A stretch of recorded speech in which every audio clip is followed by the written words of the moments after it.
Thank you. Although, Thank yeah, if you needed that primer, then perhaps you're in bigger trouble than we realize. You know who's in trouble? The Bills secondary. DeAndre Hopkins, 2 for 35. That was his first catch as a Raven, and it goes for 6. But then the Bills fans are normally so great. There's one kid in red who goes and slaps Lamar after he slapped Hopkins. Lamar pushed him back.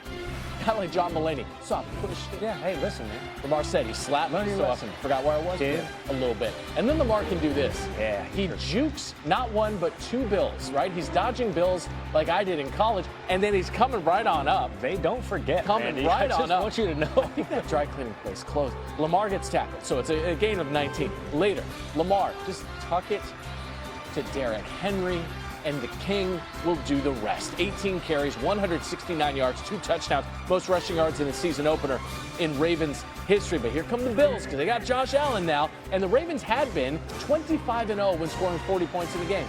Here they are, looking at 40 points. But look at this from Allen. Just that is tipped. That is tipped, and it goes right to Keon Coleman. KC coming up with a bit of a masterpiece. No big deal. We might see it in top plays. I don't know. And then Henry, he only made one mistake on the night. Oh, it's a big one. And that was it. Big Ed Oliver was a menace. It's recovered by Terrell Bernard. 6 tackles for Oliver, a sack, 3 tackles for a loss, and the Bills get the ball back, Gary. They're up 15 points in the fourth quarter, but here comes Josh Allen trying to erase that deficit. This to rookie tight end Jackson Hawes puts him on the doorstep. Knock, knock. Who's there? It's the MVP. Allen's second rushing score of the game. He had 14 rushes for 30 yards, 2 of those touchdowns. They're going for 2 because we got 2 minutes to play. Keon Coleman, 11 targets, 8 catches, a career high in both. Could not secure that, so the Bills still trail by 2. 2 minutes to go. The Ravens can all but seal it right here with a first down instead. Couple yards short, so they're forced to punt. 50 seconds left, 2nd and 10. It's Allen finding another Josh in Josh Palmer. 5 catches, 61 yards. It's a 32-yard pickup, so the Bills are inside the 40. Very next play, it's Coleman, and he's going to bite off a big chunk of yardage. Shoestring tackle, otherwise he's in for 6. It puts him in fantastic field position for the ageless wonder in Matt Prater, 41 years young in his 19th season. His 5th NFL team, and that is how the Bills erase a 15-point fourth quarter deficit to come back and win 41-40 over the Ravens. Our coach, Herm Edwards, was up watching it, joining us now from the West Coast because he don't sleep after performances like this. Coach, fantastic to see you. You just saw the highlight. You watched the game. Was this Josh Allen's most impressive performance? Well, you can start almost really carving out the MVP trophy again for this year for Josh Allen. An amazing win for the Buffalo Bills when you think about how they came back to do this at home. Down 14, and the never say die Buffalo Bills. And Josh Allen is he's remarkable. I mean, he's must-watch TV the way he performs, and this team in general. They have no quit.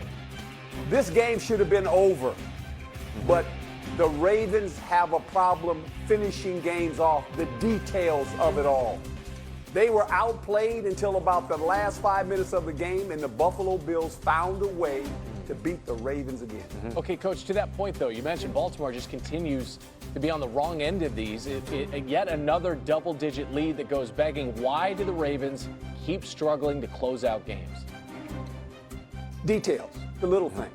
When you watch this game occur, and then when you really watched it and it started unfolding, and the fumbles, the drop balls, whatever it may be, the miscues, when you looked on the sideline and you looked at their players, they had that glaze in their eye, like, here we go again. And they're right. They just seem to just melt when they play the Buffalo Bills. They can't beat them. Lamar Jackson had an MVP performance again. But they find a way to lose.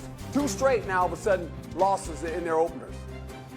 Ravens win probability, Coach, was over 99% at the 4-minute, 48-second mark of the fourth quarter. But you take a look at this graphic right here, and that sort of just spells the Ravens' woes. But bookmark this game, bookmark this matchup, because we're likely going to see them tango in the playoffs in some form or another. Coach Herm Edwards hanging out with us all morning. Coach, stand by. Yeah, we're going to get your thoughts on this, Coach. We got the Packers We got the Lions, Micah Parsons making his debut. Limited snap count for him. Still dealing with the back issue. They haven't played at home in a season opener since 2018 in Green Bay. And this is what the fans have been missing out on. That is Jordan Love to Tucker Kraft. 2 for 16 for Kraft. And Jordan Love said, man, big goal for us was to be able to come in here and start the season fast. Romeo Doubs would oblige. Look at that. Deep ball, drop it right in the bucket for Doubs. 2 for 68. One of only 2 explosive plays for the Pack on the day. And they're taking on a Lions team that had won 8 straight divisional games, but Love capping this drive. No cap. To Jayden Reed, 17 yards. So celebrate with the Lambeau Leap. You're up 17-3, and that was enough. It's 27-6. About 4 minutes left in the fourth quarter. Goff needs to get something going. Micah Parsons just kept going, chased him down, and got him. It's like Lil Wayne said on this show on Saturday morning. Packers are going to put Goff in the microwave. 27-13 is the final. Coach back with us, and Micah Parsons made some noise in his debut, even on those limited snaps. To what extent does he now, Coach, make this Packers team elite? Well, think about the Green Bay Packers. Quietly, they were 5th ranked in defense last year. People don't know that, right? They can score points. So now you have a premier pass rusher that you add to this defense. And he showed up yesterday. Remember, this defense last year had 45 sacks. Now they go to a 60-sack football team. They're going to play with a lead because they average about 27 points a game. They put you in passing situations, and now Michael Parsons and this defense, they come alive. I say this, guys, the Green Bay Packers might be the team in the NFC to beat now. Okay, let's go ahead and say that. Mark what I say. Mark what I say. Last year, the team to beat was the Lions. Their next road game, Baltimore. Good luck. More from Herm Edwards. Mad, too. More from Coach throughout the morning on SportsCenter. Hey, you can tell the National Guard to stand down in D.C. The Giants pose absolutely no threat. 0, none. New York manufactured 231 total yards, 0 total touchdowns in their 21-6 loss to the Commanders. Russell Wilson, 17-37, 168 yards, averaged just 4.5 yards per completion. Only week 1, but the quarterback questions have already been asked. Well, we're talking about after every game. I got confidence in Russ. So we're going to go back. We'll evaluate the tape. This game isn't on Russell Wilson. It's not on Russell Wilson. I want to make that clear. So I have confidence in Russ. We got to do a better job all the way around. All right, let's hear from Adam Schefter now joining the program. Adam, fantastic to see you. What now for the Giants at quarterback after Russell Wilson's performance in your eyes? What are you hearing? Well, good morning, Gary. You heard Brian Daboll there, the Giants head coach, say he loves Russ, but he also didn't commit to Russ. And as long as he doesn't commit to Russ, this is going to be an ongoing storyline that hangs over the team. The Giants will discuss the situation. We'll see how soon they decide to go to Jaxson Dart. I think most people believe at some point in time, Jaxson Dart is going to get his